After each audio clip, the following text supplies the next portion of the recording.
Estamos em pleno século XV.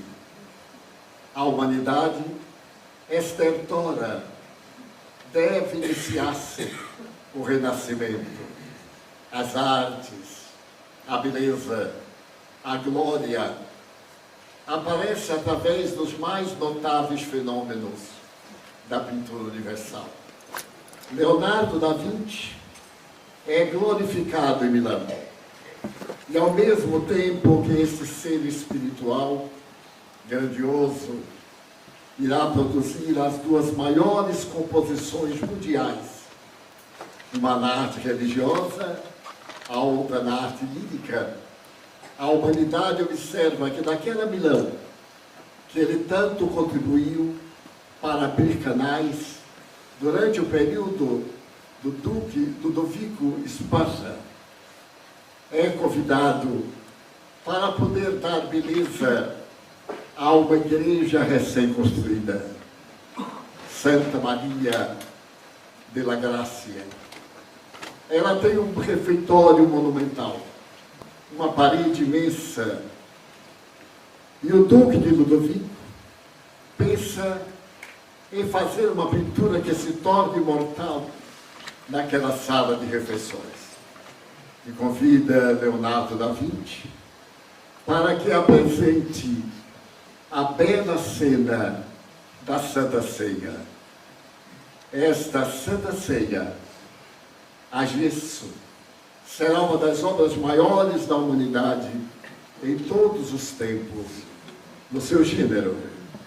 E o eminente poeta, artista, cientista, filósofo, filólogo, tem a oportunidade de, durante 3 anos, 1495, 1498, compor a inimaginável obra que hoje é considerada incomparável por todos os meios possíveis. Basta lembrar que na Segunda Guerra Mundial, os italianos foram carregar areia para cobrir a imensa parede, a fim de poupar para o futuro essa obra que dignifica a humanidade. Mas desejamos referir-nos ao gênio que teve de inovar, como deveria ter sido a Santa Ceia.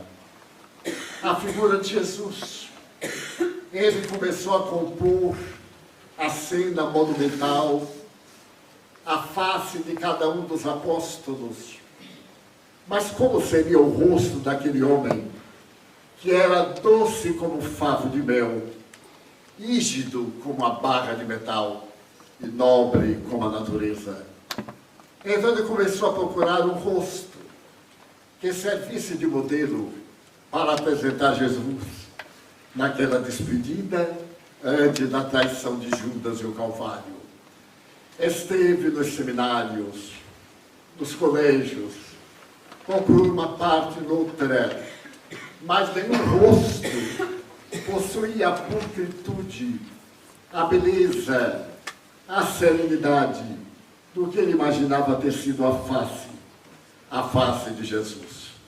Estava para despedir, estava para encerrar o empreendimento, quando certo dia, caminhando pelos subúrbios de Milão, ele ouviu uma flauta doce, tocada suavemente para um rebanho que repousava à sombra agradável das árvores.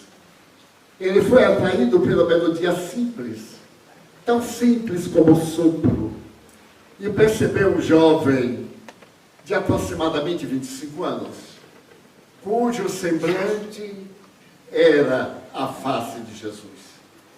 Não teve dúvida. Era um jovem casto, vivia para a família modesta, nutria-se do seu rebanho, falava o idioma da natureza, estava de pés descalçados, sorria, e então ele convidou para que o jovem se tornasse modelo.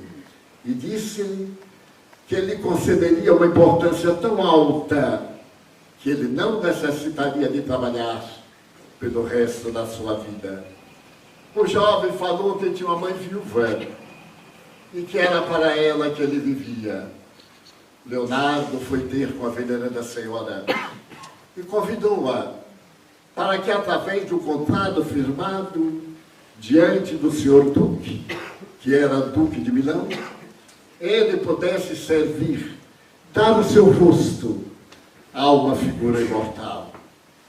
Começava um dos mais notáveis passos da pintura internacional. Era um afresco de 8 metros de largura, de 4,8 metros de altura, em 2 camadas sucessivas, como somente Leonardo poderia fazer. E o fez. Glorificou este jovem.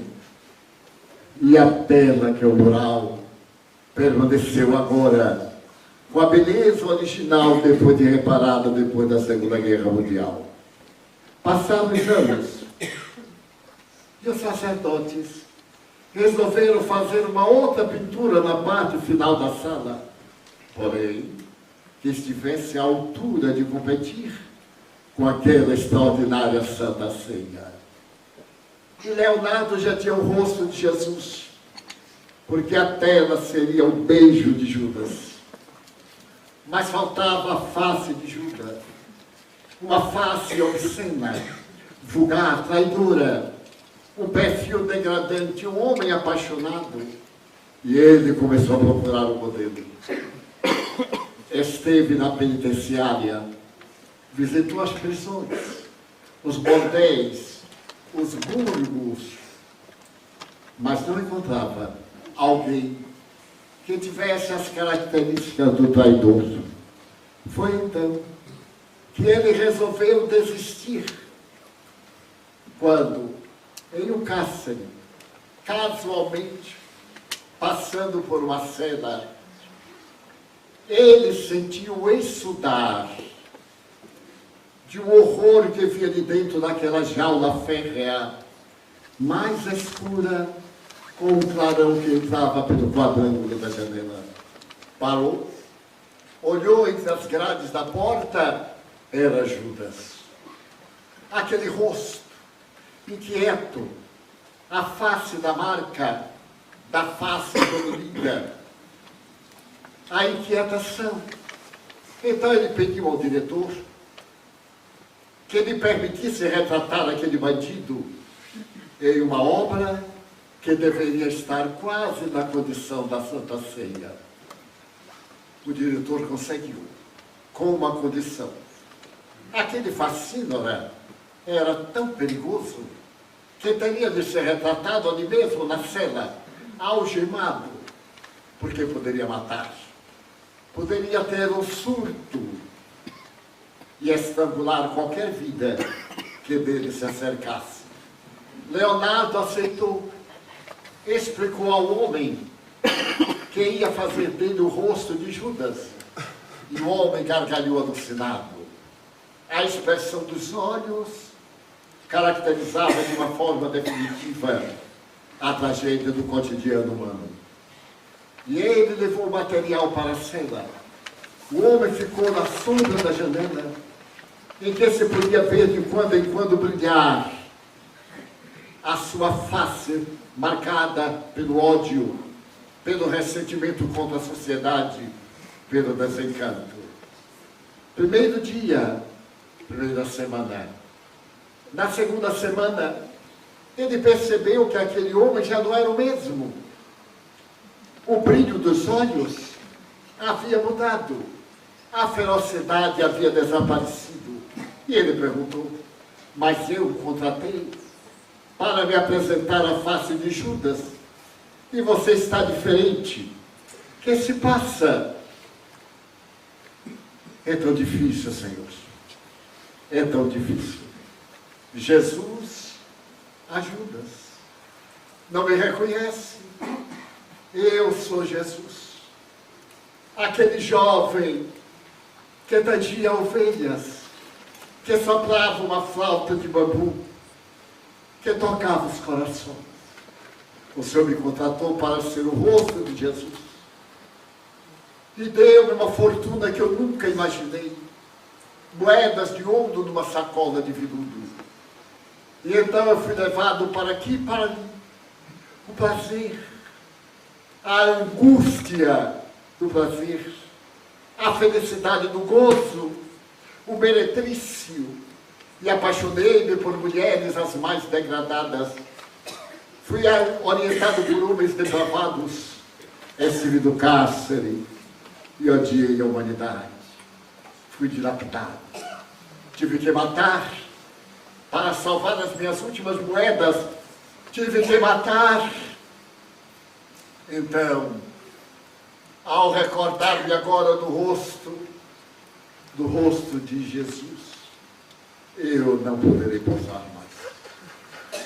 E narra a história que talvez seja uma lenda, que apela, que ia ser edificada pelo pincel mágico de Leonardo da Vinci, o beijo de Judas, antes e depois da grande ceia, permaneceu intérmina por largo período, até que o próprio Leonardo terminou-a.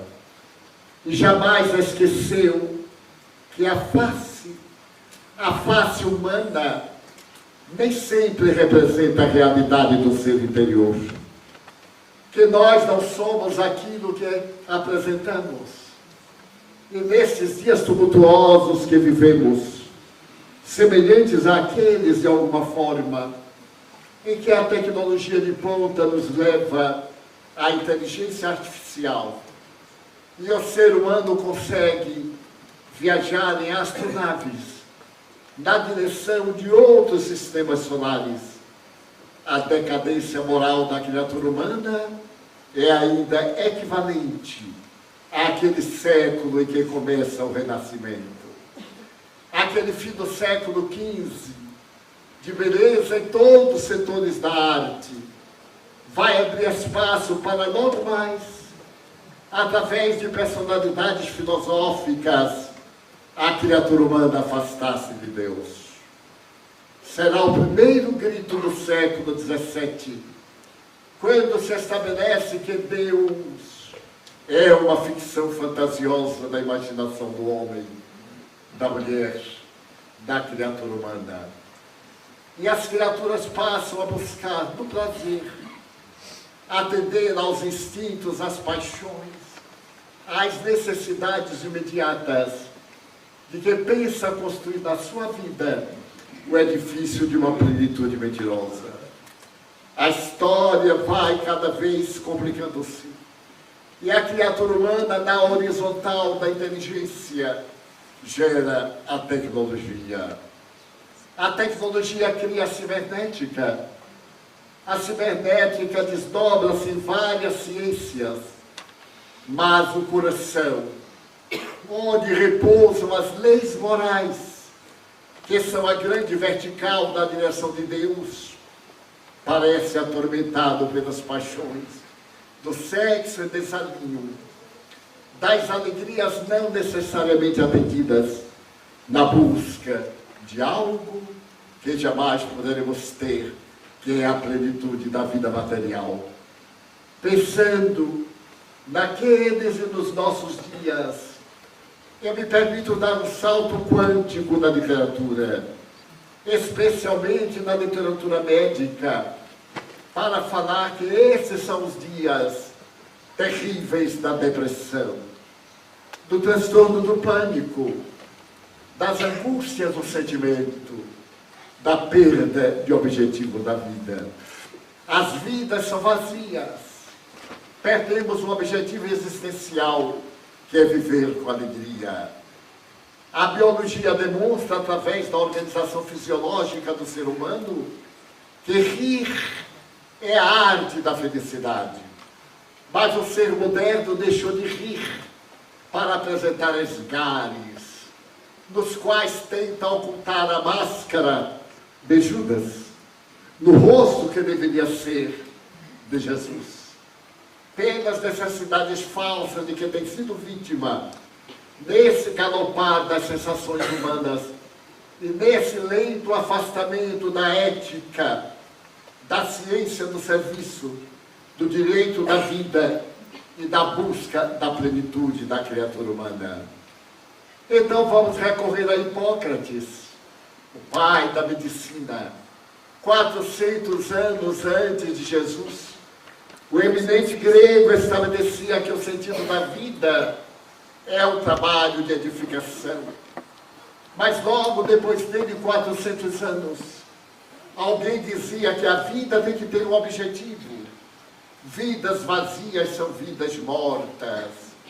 E que é o fenômeno vegetativo, mas não o fenômeno real que preenche as necessidades do coração.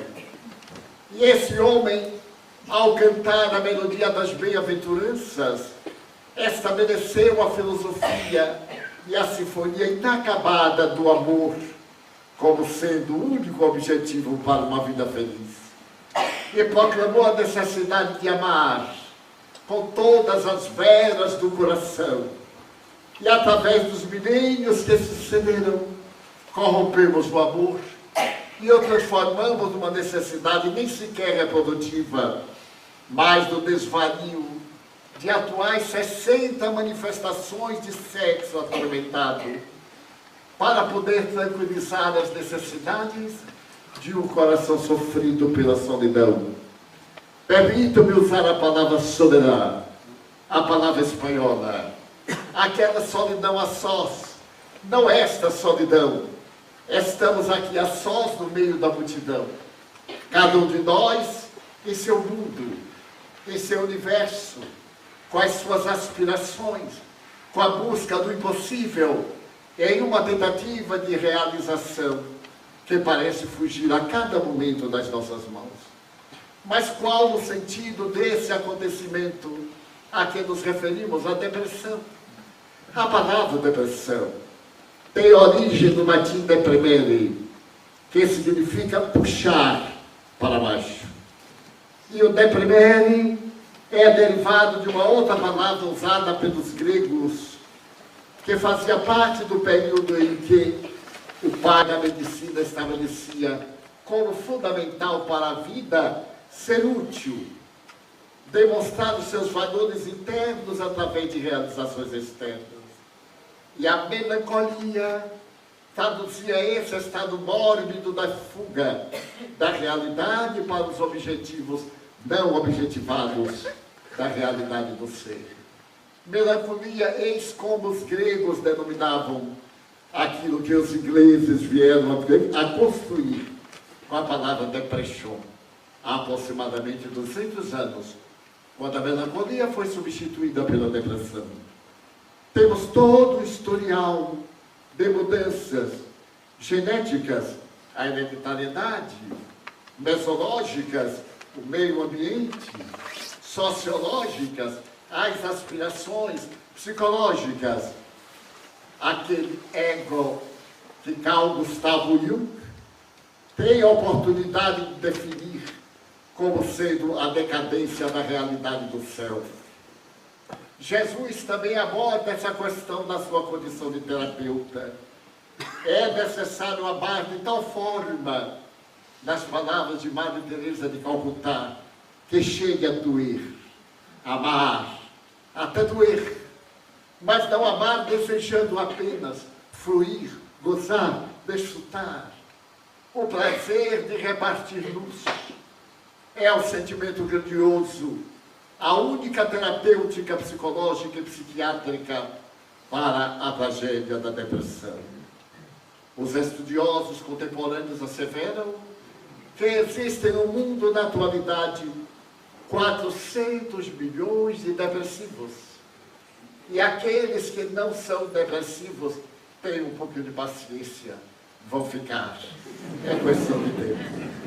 Então, dentro deste quadro que é de uma natureza patológica, chegam as estatísticas a asseverar que, nesse momento, a causa mortis essencial é a neoplasia maligna, o câncer, logo acompanhado pelas enfermidades cardiológicas. Mas assevero que a partir dos anos 30, a primeira causa morte será a depressão, isto é, o suicídio. Aquele suicídio direto, aquela fuga da realidade, a autodestruição através da perda de significado. Então é necessário que nós despertemos para a realidade que estamos vivendo e abramos os olhos para a grande filosofia que deixamos nas páginas do Evangelho, nas mãos traiçoeiras da Santa Inquisição, nas cruzadas destrutivas contra o Oriente e que nos separaram de lá até hoje, com as marcas terríveis das batalhas pelo ouro de Jerusalém, não pelo túmulo vazio de alguém que não estava lá. Então a depressão vem galvanizando as criaturas de uma forma perversa. E na sua história, ela por volta do século IV, como melancolia, chegou a ser de natureza tão pandêmica que se não sabia mais o que fazer para diminuir nos monastérios, nas casas pias, numa sociedade ignorante e atrasada, uma terapia que pudesse proporcionar a alegria de viver. Foi mais tarde, com a observação da ciência, ao se libertar da ignorância, da superstição, das necessidades aparentes da criatura humana, que se foi compreendendo que o ser humano não é apenas uma máquina, ele é uma realidade de natureza transcendente.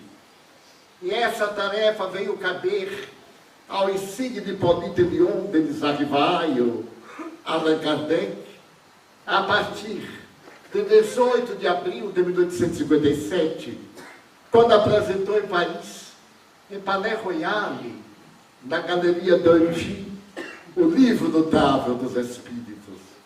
A vida não termina no túmulo. Naqueles dias viviam-se as heranças amargas da Revolução de 89.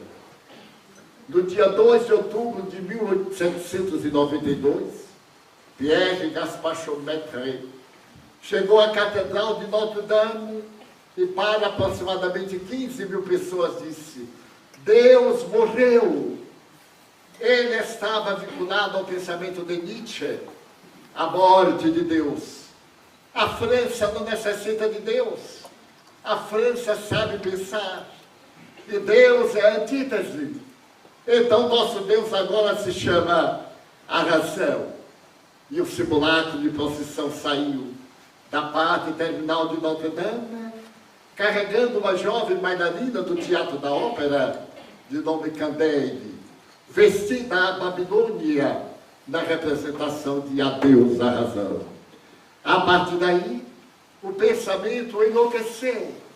E no século XIX, com as almas atormentadas pelas várias filosofias de ocasião, na Universidade de La Salpêtrière, entre 1880 e 1890, a ciência ficava pé para demonstrar que o ser humano é uma máquina automática de nervos, de ossos, de fibras, para dar uma ideia de sistema circulatório que mede aproximadamente 150 milhões de metros. Através dessa corrente magnânima, que vem de uma força, de um gerador da consciência, no cérebro, onde se encontram armazenados os bilhões de neurônios, portadores de nossas emoções, de nossas necessidades. É nesse período que os fenômenos de natureza mediúnica aparecem para dizer que a morte é uma porta que se abre na direção da vida. Ninguém morre. Da mesma forma que no universo não existe morte sem transformação. Desde aquele momento em que se gritou, naturas non saltus facit. A natureza não dá saltos, tudo se transforma, porque o ser humano estaria fadado à consumição, à destruição.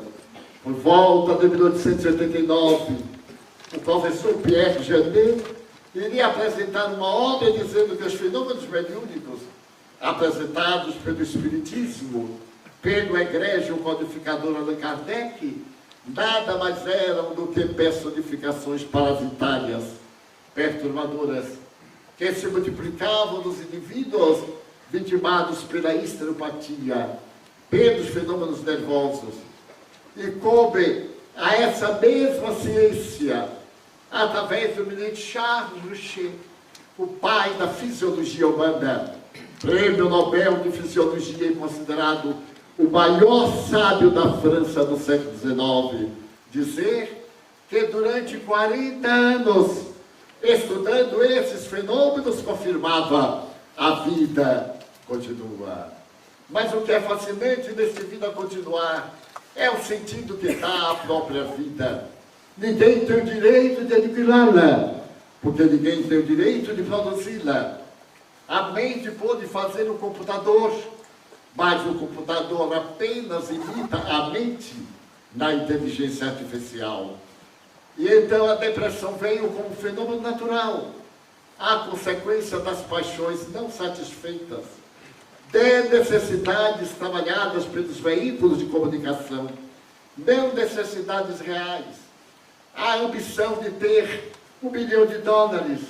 E eu me lembro de determinado personagem norte-americano que um dia passando pela Bolsa de Nova York disse: passarei aqui no dia em que eu tenho $1 milhão. E no dia que estava com $1 milhão jogando na Bolsa, eu passarei aqui quando tiver $1 bilhão. E agora ele tem apenas $110 bilhões. O divórcio terrível, uma ânsia de tormento e a fuga para nada. Porque a vida não é o que se tem. O que se tem deixa-se. Mas o que se é, afirmava Platão, no seu grande diálogo entre o ser e o ter. O que temos perde o sentido.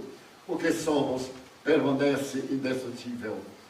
Então vem naturalmente esse estado de que as ambições não podem ser atendidas. E Allan Kardec vai escrever com propriedade, em O Livro dos Espíritos, o adversário do egoísmo é o altruísmo. Por isso que o slogan do Espiritismo é a palavra de Jesus consoante se encontra no Evangelho, a caridade. Mas não é a caridade da esmola, é a caridade moral, dignificar o indivíduo, transformar a esmola em salário, fazer que o indivíduo se torne cidadão, dar-lhe dignidade, despertar do Deus interno, com o que concordam plenamente a psicologia, a psiquiatria na atualidade, levando o indivíduo a fazer a viagem em volta de si. O que está no Livro dos Espíritos, quando Allan Kardec interroga qual a melhor maneira de ser feliz neste mundo e libertar-se das más inclinações. E os Espíritos responderam: o sábio da antiguidade já vos disse, conhece-te a ti mesmo. A frase atribuída a Sócrates, em verdade, não é de sua autoria. Ele a foi buscar no santuário de Delfos, porque Sócrates, o maior pensador da história depois de Jesus, não era um biótipo de beleza física, tinha um pé muito grande, por isso vivia descalçado. Era o filósofo da dúvida, não ensinava nada, confundia as pessoas na ágora, nas ruas de Atenas. E um dia alguém, tendo visitado o santuário de Delfos, um grupo de filósofos menores, naturalmente que detestava a grandeza de Sócrates, perguntou ao deus Apolo qual é o homem mais sábio da Grécia. E através da pitonisa, Apolo disse: Sócrates. Quando ele soube, ele ficou surpreso, porque ele se acreditava aquele que nada sabe por algo saber. Então ele resolveu ir ele próprio até o santuário de Delfos. E quando chegou ao santuário, encontrou num pórtico, escrito em grego antigo, aquela mensagem que se tornaria célebre: conhece-te a ti mesmo. E ele percebeu que a única forma de conhecer a vida, de conhecer outrem, é autodescobrir-se.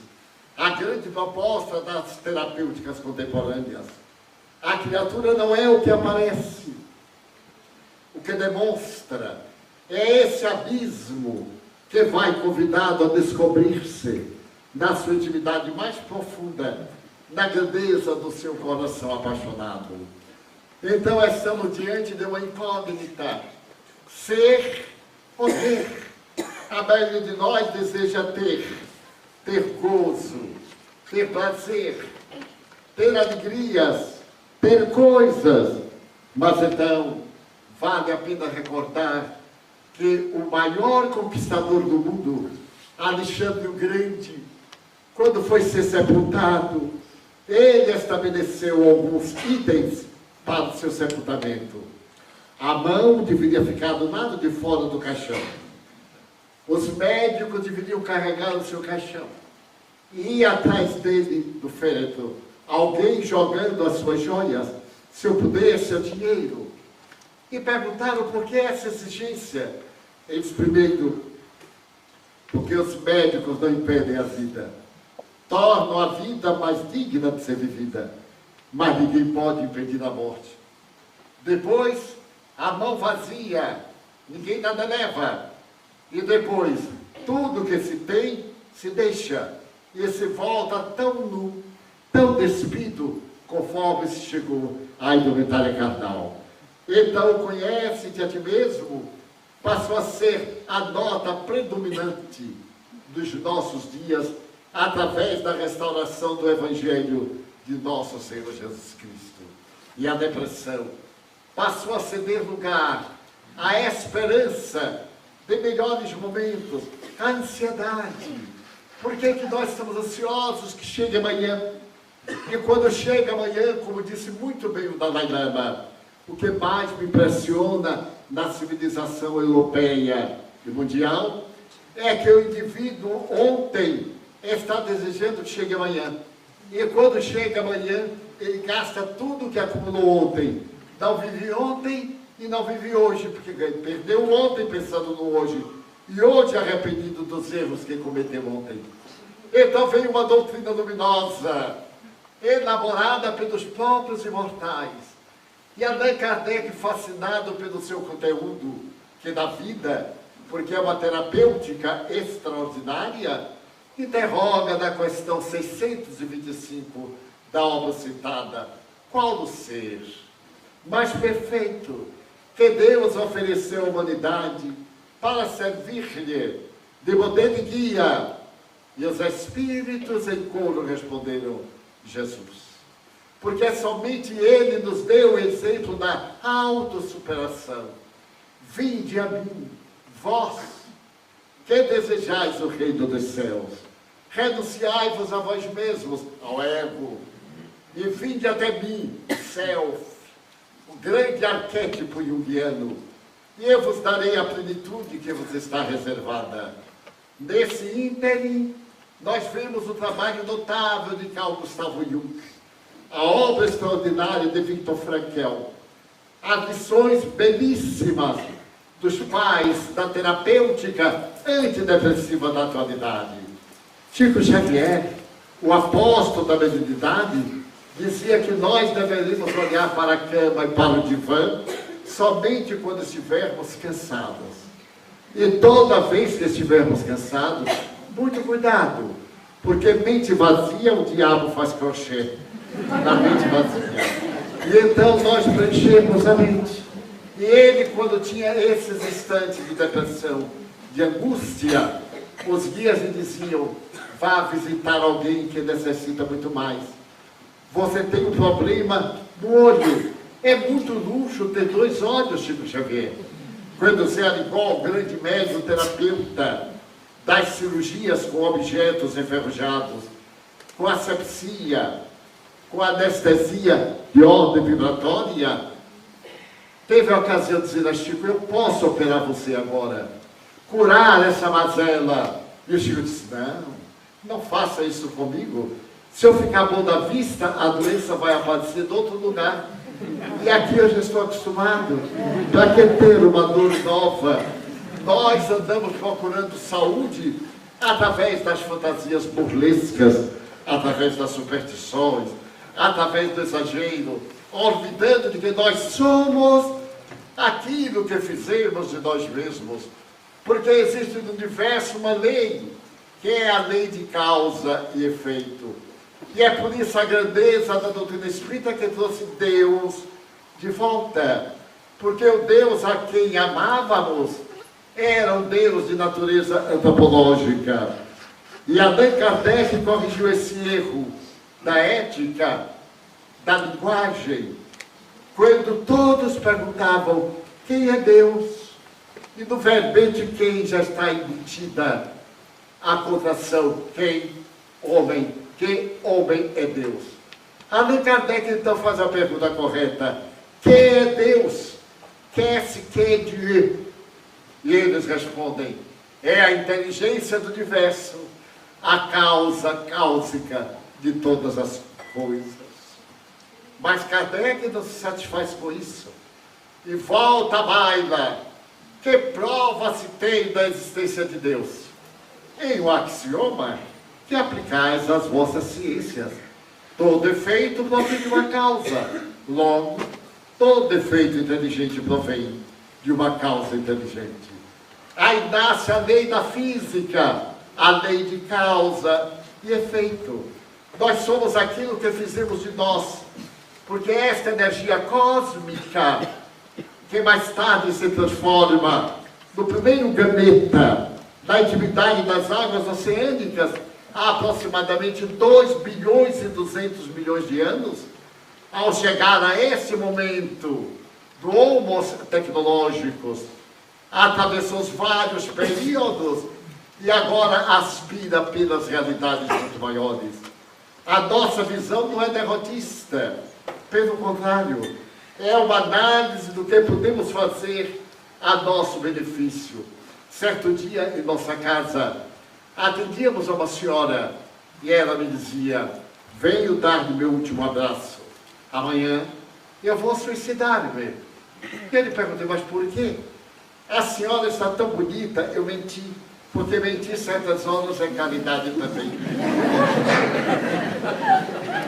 E nenhuma mulher resiste a esta frase. Você está tão bonita. Imagine, tão simpática, irradiando um pouco de melancolia. Ela disse: por isso de volta, eu estou depressiva e vou me matar. Eu digo: mas que pena. Quando se vai matar? Amanhã. Eu digo: então se mate agora, aqui diante de mim. A sua vida não vale nada, não é? Não, não vale nada. Então dê àqueles que querem viver. Madre Teresa de Calcutá foi visitar uma amiga que sofria de uma paralisia geral. Apenas movia as pálpebras. Essa senhora, que era antropóloga, havia contraído uma enfermidade cruel na Ásia e estava agora em Genebra, em um hospital para tetraplégicos. E ela conversava através dos movimentos das pálpebras. E ela disse: você faz a caridade, Teresa? Faço. Então, mande aplicar a eutanásia. Mas como? Você está raciocinando? Você está viva? Aplique a eutanásia. Por quê? Porque sou inútil. Eu sou um problema para os outros. Ela disse: seja uma solução para os outros. Já que você pensa, ore, procure a fonte da vida, instale no seu coração o pensamento afável. Vamos criar aqui no seu leito o Círculo Internacional da Oração. Todos os paralíticos do mundo, no horário tal, através do fuso horário Advento combinado, irão orar pela melhora de outros que querem viver. Você quer morrer, mas dê sua vida àqueles que querem viver. E quando Madre Teresa desencarnou, havia mais de 25 mil portadores de paralisia quase total, orando uns pelos outros, diariamente, não apenas naquele instante, mas fazendo da sua vida o evangelho oracional. Então eu disse: senhora, dê-me a sua vida. Vamos visitar aqui o bairro onde diariamente há 2 assassinatos. É o bairro mais violento do estado da Bahia. Vamos comigo. Uma das nossas crianças, que frequentava a escola com 14 anos, foi baleado 14 vezes na cabeça pelo tráfico de drogas, porque ele era uma bunda. E ela falou, o que eu posso fazer? Dê-me sua vida. Vamos salvar daqueles que precisam de viver. Ela me disse, mas eu não sei como. Eu digo, vem amanhã aqui, às 10 horas da manhã, que eu lhe ensino como é. E fomos ao bairro. Para entrar, é necessário permissão do tráfico. É necessário que os fogos de adrenalina que sinalizam apresentem o som característica de amigo e permitam que nós, da Mansão do Caminho, possamos visitá-los. Um deles, o chefe da DOG, Mr. Divaldo, pode dormir tranquilo que nós nunca perturbaremos o senhor, nem a sua obra. Eu digo, eu durmo tranquilo, porque eu cuido dos seus filhos, para que eles não sejam a continuação de vocês. Então, se vocês vierem pensando que vão me prejudicar, estão prejudicando a seus filhos, as outras gerações. Então, levei a senhora para que ela pudesse ver uma mãe que havia fugido e deixado com a avó 4 netos, doentes mentais, atormentados. E aquela senhora meio paralítica era atendida pela nossa casa e bendizia a Deus as mãos da caridade que iam até lá para banhá-la, para preparar a sopa. Não era dar alimento, era dar vida, era conversar, mostrar que ela era gente, com problemas sim, mas era gente, era alma irmã. E essa senhora, a partir daquele momento, suicidou-se para o mal e renasceu para o bem. Hoje tem um lar de crianças deformadas, mais de 90, que ela cuida e está competindo comigo. Já está com 80 anos, que atrevida. Chegar aos 80 sem lhe pedir licença. Mas até me alcançar vai demorar um pouco. Então a nossa vida tem um sentido que é amar. Fazer que o amor germine na terra sofrida dos nossos corações. Com a experiência de uma longa existência, dei uma visita a mais de 3.000 cidades do mundo. Posso afiançar-lhes que a maior felicidade não consiste em ter, mas em dar. Feliz não é quem recebe, é quem pode doar. Toda vez que estamos doando, deveríamos sorrir. E nós, em Salvador, quando terminávamos as palestras, fazia fila daqueles que buscavam a palavra de carinho e ficávamos 4, 6 horas até a madrugada. Mas certo dia eu estava tão cansado que eu tocava as palavras como tocava as pernas. Eram 2 da manhã quando chegou uma senhora. Eu disse, meu Deus, vai começar tudo de novo. E me armei para dar um não robusto e delicado. Ela chegou e me disse assim, seu Divaldo, eu venho aqui abandado de uma alma de bom coração. Eu detesto quem tem bom coração, porque todo mundo de bom coração tem bom coração, mas dá trabalho aos outros. Ele atende através de outros. Eu hoje estava para morrer de angústia, quando encontrei uma senhora de bom coração. Eu disse, vai lá do Divaldo, ele resolve. Eu então, com a maior ternura, digo assim, que bom coração. Ela manda para mim, fica com valor, o cartaz foi ela que mandou, e eu com o trabalho. Mas ela dizia que eu não tinha dinheiro. Aliás, eu nunca carrego dinheiro. Era Nilson que carregava.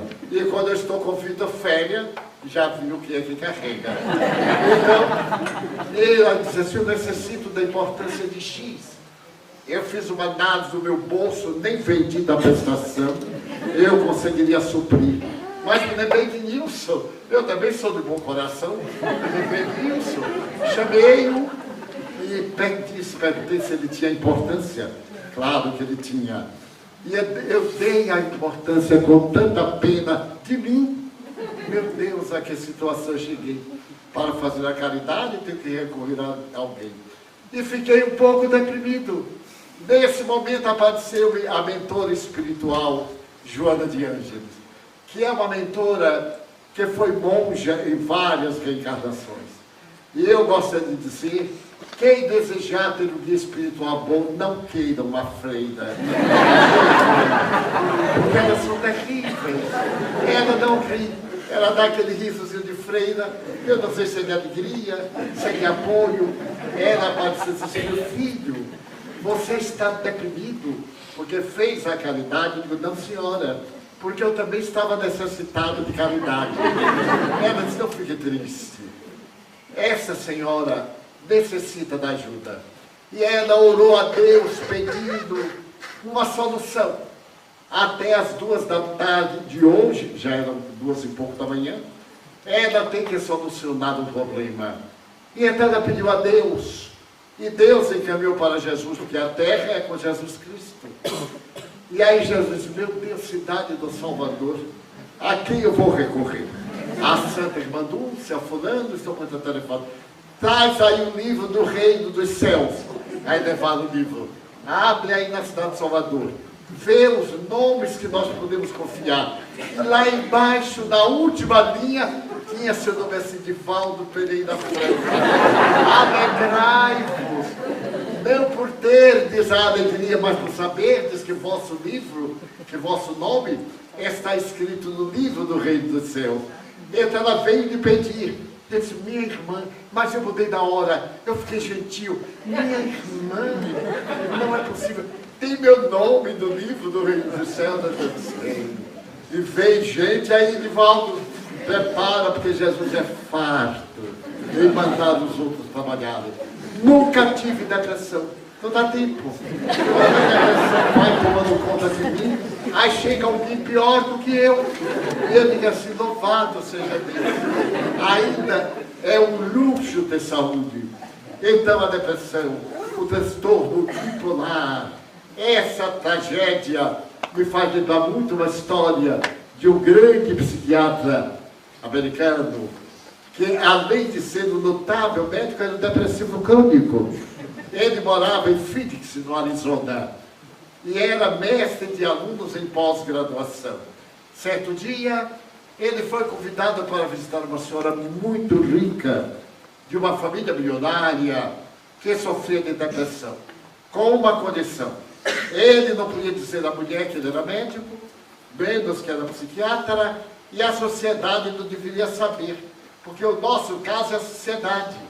A sociedade não deve saber. Então fiquemos depressivos, angustiados, mas a sociedade não deve saber. Não deve saber porque também a sociedade é depressiva. Para que aumentar a sua dose? Muito bem, ele disse, não posso. Eu irei dizer a ela, eu venho aqui a pedido da sua família, a senhora é uma depressiva, e eu lhe vou tratar. Ser honesto. Mas como não tinha outra alternativa, ele foi. E quando chegou, já notou a depressão. A casa era pintada de cor cinza. Os móveis eram envernizados numa tonalidade marrom escura. A casa já parecia um cemitério. E ele encontrou uma senhora gordinha, porque a mulher gordinha ainda faz muita emoção, ainda dá prazer. Mas aquela senhora gordinha é triste. A cabeça reclinada sobre o busto. Ele disse, eu sou o Newton, o psiquiatra, que cuida de depressivos. E como a senhora é uma depressiva crônica, eu venho aqui a pedido da sua família. A senhora se importa? Eu disse, não, eu já morri. Aí está sobre a mesa convite, mas estão convites, chamadas, telefonemas, eu não dou importância a nada. Ele disse, eu posso percorrer a sua casa? Como não? Ele saiu olhando, tudo era triste. Ali estava a fotografia do seu ânimo. Até que chegou a uma sala, que era um jardim de inverno, onde havia uma coleção de violetas dos Alpes. Ele disse, mas como pode? Nessa depressão terrível, ela colecionava violeta dos Alpes. No retorno, eu fiquei encantado com a sua coleção de violetas. Ela disse, a única razão pela qual ainda não me matei. Então a senhora me daria uma violeta? Bem, posso dar, eu posso comprar muitas. Então de vez em quando eu levanto para molhar, para fofar a terra, para uma casa de jardinagem. E depois continue assim. Meus parabéns e até breve. E voltou à família e disse, mandem convites para casamento, para batizado, para tudo que seja possível. Porque na minha conversa com ela, eu digo, não vá não, mande um vaso de violetas. Sempre que é convidada para algo, mande um vaso de violetas. E assim foi. Chegava o convite, ela mandava um vaso de violetas. E certo dia, a sala, o jardim de inverno, só tinha 3 ou 4. Eu disse, meu Deus, o que é isso? Ah, eu vou a uma casa de jardins comprar mais vasos. E vai comprar esse, vai comprar depois. Ficou boa. Porque a sua vida tinha um sentido. Oferecer violetas às pessoas que a convidavam para qualquer coisa. Nós não poderíamos oferecer ternura, palavras de bondade, um pouco de otimismo. A nossa sociedade hoje, quando encontramos alguém desvaziando com tanta dor de cabeça, você que é feliz, porque você não tem o câncer que eu tenho. Damos logo uma notícia pior para esmagar o outro. Então é necessário que a semelhança de Leonardo da Vinci, tenhamos a coragem de encontrar um Jesus em nossa vida. E ele disse, eu sou a ressurreição e a vida. Vinde a mim, eu vos consolarei. E que verdade, que realidade extraordinária é esta, de nos consolar em nossas necessidades, em nossas aflições. Não nos pede nada. Quem disser que Jesus impôs uma condição, eu exijo que me mostre no Evangelho. Pelo contrário, ele é imperativo. Vinde a mim, todos vós que sofreis. Ide e pregai o meu Evangelho. Fazei a outrem o que desejardes que outrem vos faça. E então ele passeia pela imaginação da história, e nesses momentos tão difíceis, em que não soubemos aprender a lição terrível da pandemia, que ceifou mais de 30 milhões de vidas do mundo, e que está de volta na minha cidade, em Salvador, voltou agora retumbante no seu nono aspecto. Eu também tive. É uma glória ter tido depressão da pandemia. Quando meus amigos pandêmicos diziam que Valdo, eu também já estou. Podem ficar tranquilos. Mas não me permite, além das sequelas que me deixou, a tristeza, porque só tem pandemia, só tem Covid-19 quem está vivo. E estar vivo é a nossa meta, no corpo ou fora do corpo. Agora com a Ucrânia e a Rússia, com a estabilidade do mundo, do que valeu tanta tecnologia, se nós esquecemos da tecnologia do amor, de ser útil, de fazer a outrem aquilo que gostaria que outros fizessem. Para concluir, eu estava vendo as crianças passarem. Nós temos 3.800 crianças, desde o jardim até o curso intermediário.